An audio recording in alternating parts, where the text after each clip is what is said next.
ఆ కుటుంబానికి దేశభక్తి ఎక్కువే. దేశానికి సేవ చేయాలనే లక్ష్యంతో తన ఇద్దరు కుమారులను ఆర్మీలోకి పంపించాడా తండ్రి. ఇప్పటికే పెద్ద కుమారుడు ఆర్మీలో పనిచేస్తూ ఉండగా చిన్న కుమారుణ్ణి కూడా ఆర్మీలో జాయిన్ చేయించాడు. అయితే దేశానికి సేవ చేయాలనే లక్ష్యంతో ఆర్మీలో చేరిన ఆ యువకుడి స్వప్నం చెదిరిపోయింది. నిండా 25 ఏళ్లు నిండక ముందే అనంత లోకాలకు వెళ్లాడు. దేశ సేవకు అంకితమైన తరుణంలోనే అనారోగ్యం రూపంలో మృత్యువు కబళించింది.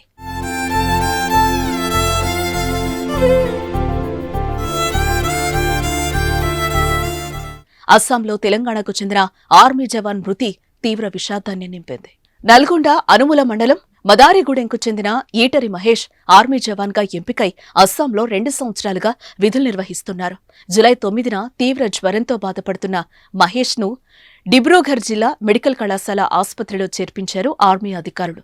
చికిత్స పొందుతూ ఉండగా మహేష్ పరిస్థితి విషమించడంతో కోమాలోకి వెళ్లిపోగా ఈ నెల 25న తుది శ్వాస విడిచాడు. మహేష్ సోదరుడు కూడా ఆర్మీ జవాన్ గా ప్రస్తుతం జమ్మూ కశ్మీర్లో విధి నిర్వహణలో ఉన్నారు. దేశ రక్షణ కొరకు తన ఇద్దరు కుమారులను ఆర్మీలోకి పంపగా చిన్న కుమారుడు మహేష్ విగతజీవిగా తిరిగి రావడంతో ఆ కుటుంబం కన్నీరు మున్నీరవుతోంది.